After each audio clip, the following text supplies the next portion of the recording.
Saudara-saudari terkasih, selamat berjumpa lagi dengan saya Pastor Sipri dalam renungan Minggu 14 Juni 2020, Hari Raya Tubuh dan Darah Kristus. Saat ini manusia hidup di zaman yang lebih konsumtif dari sebelumnya. Identitas kita amat ditentukan oleh apa yang kita miliki, oleh apa yang kita pakai, oleh apa yang kita makan, atau oleh apa yang kita baca. Namun semua yang kita miliki tidak memberi kita jaminan untuk keselamatan atau untuk kehidupan kekal. Karena itulah firman Tuhan hari ini menegaskan hal yang amat mendasar bagi hidup kita. Hal itu dapat kita lihat melalui Allah yang senantiasa memenuhi kebutuhan Israel akan makanan dengan memberi mana di padang gurun. Itu berarti Allah tidak tinggal diam, Ia memberi makan untuk menyelamatkan bangsa pilihannya. Kehadiran Allah yang baik hati berpuncak pada diri Yesus. Yesus pada hari ini memperkenalkan dirinya sebagai roti hidup yang turun dari surga, mana baru. Barang siapa menyantap roti itu, yakni tubuhnya sendiri, akan hidup selama-lamanya. Dengan itu Ekaristi bagi kehidupan orang Katolik amatlah penting dan mendasar. Yesus telah rela memberi dirinya untuk keselamatan kita, dan itulah sumber kekuatan kita. Tubuh dan darah Kristus yang kita santap dalam perjamuan Ekaristi membawa kita kepada persatuan dengan Tuhan dan dengan kehidupan ilahinya, yakni keselamatan. Barang siapa makan dagingku dan minum darahku, ia tinggal dalam aku dan aku dalam dia. Melalui Ekaristi, di mana di dalamnya kita menyantap tubuh Kristus, kita semua bersatu dengan dia. Bahkan Rasul Paulus pun melalui bacaan kedua pada hari ini, yakni dalam suratnya kepada jemaat di Korintus menegaskan, karena roti hanya satu, maka kita sekalipun banyak merupakan satu tubuh, karena kita semua mendapat bagian dari roti yang satu.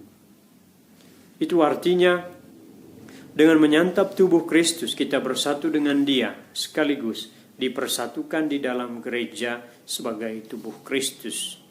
Konsekuensinya adalah bahwa dalam diri setiap orang yang menjadi bagian dari tubuh Kristus, kita berjumpa dengan Dia, Sang Juru Selamat, pemberi jaminan keselamatan.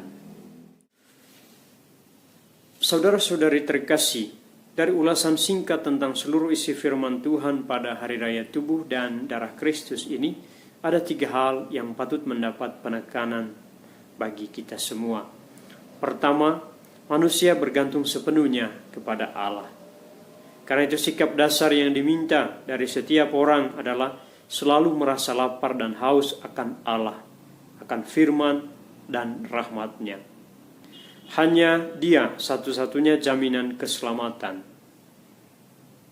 Manusia bukan hidup dari roti saja, tetapi dari apa yang diucapkan Allah.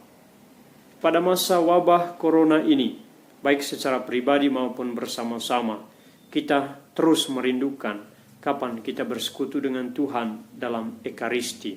Itulah tanda bahwa kita senantiasa haus dan lapar akan Tuhan yang memberi jaminan keselamatan kepada kita.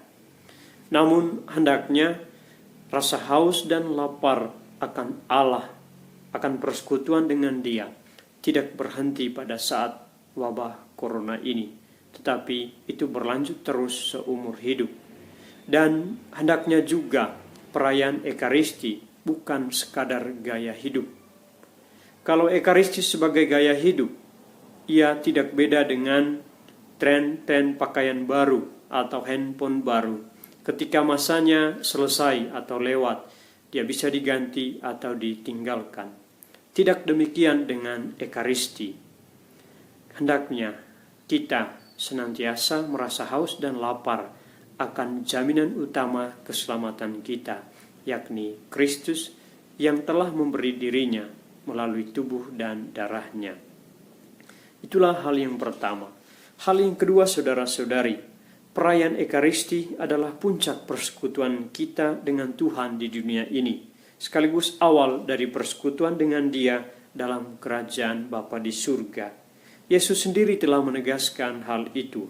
Barang siapa makan dagingku dan minum darahku, ia tinggal dalam aku dan aku dalam dia.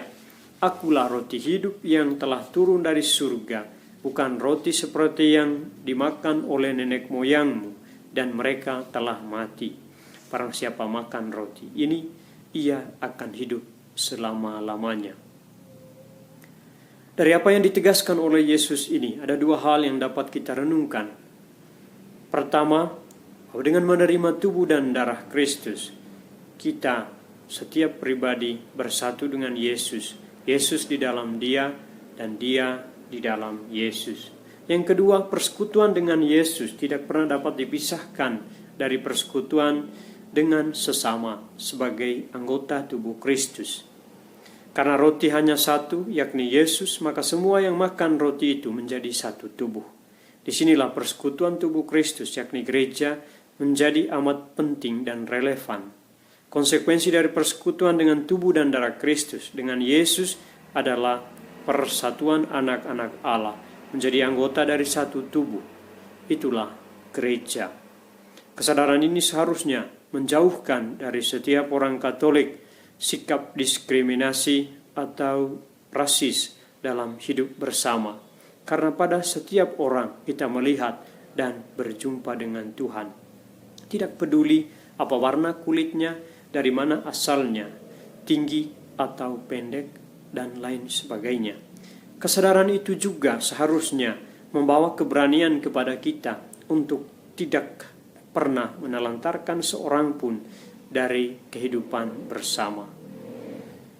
Dan yang ketiga, saudara-saudari terkasih, seluruh hidup Yesus adalah anugerah yang memberi dirinya untuk menyelamatkan manusia. Ia memberi tubuh dan darahnya sebagai jaminan untuk keselamatan kita. Hal ini hendaknya mendorong kita semua untuk yang menerima tubuh dan darah Kristus menjadi saluran berkat atau anugerah bagi yang lain. Kata Tuhan, kamu telah menerima dengan cuma-cuma, maka berilah juga dengan cuma-cuma. Pesannya bagi kita adalah tanggalkan egoisme. Jadilah sarana berkat bagi sesama. Saudara-saudari, saya menutup renungan ini dengan sebuah kisah singkat. Ada seorang pastor yang bertugas di kota. Setiap minggu dia pergi melayani di desa. Di desa itu ia melihat sebuah rumah yang sudah miring dan hampir rubuh. Rumah itu milik seorang ibu yang hidup sebatang kara. Ia tidak punya siapa-siapa untuk membantu atau menolongnya. Pada minggu pertama, pastor itu menyampaikan keadaan orang itu, keadaan rumahnya kepada anggota jemaat atau anggota umat di desa itu. Demikian pun minggu kedua dan minggu ketiga.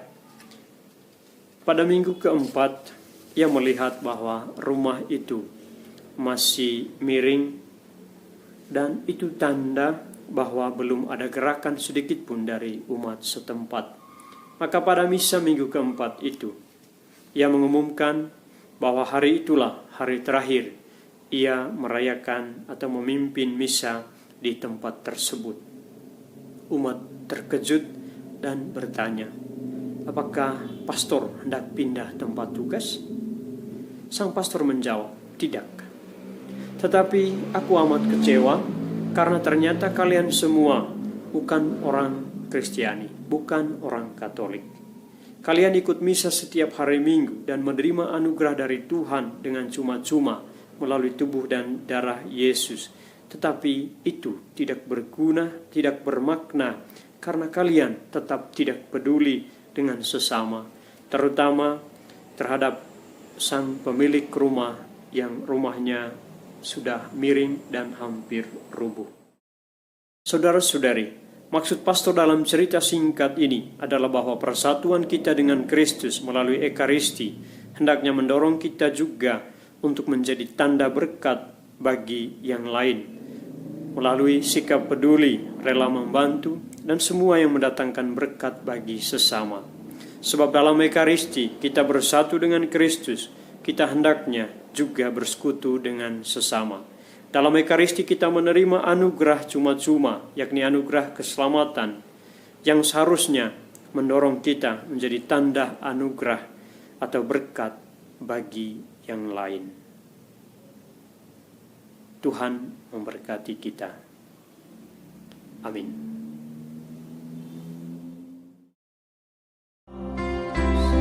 And now let the weak say, I am strong. Let the poor say, I am rich, because of what the Lord has done for us. Give thanks.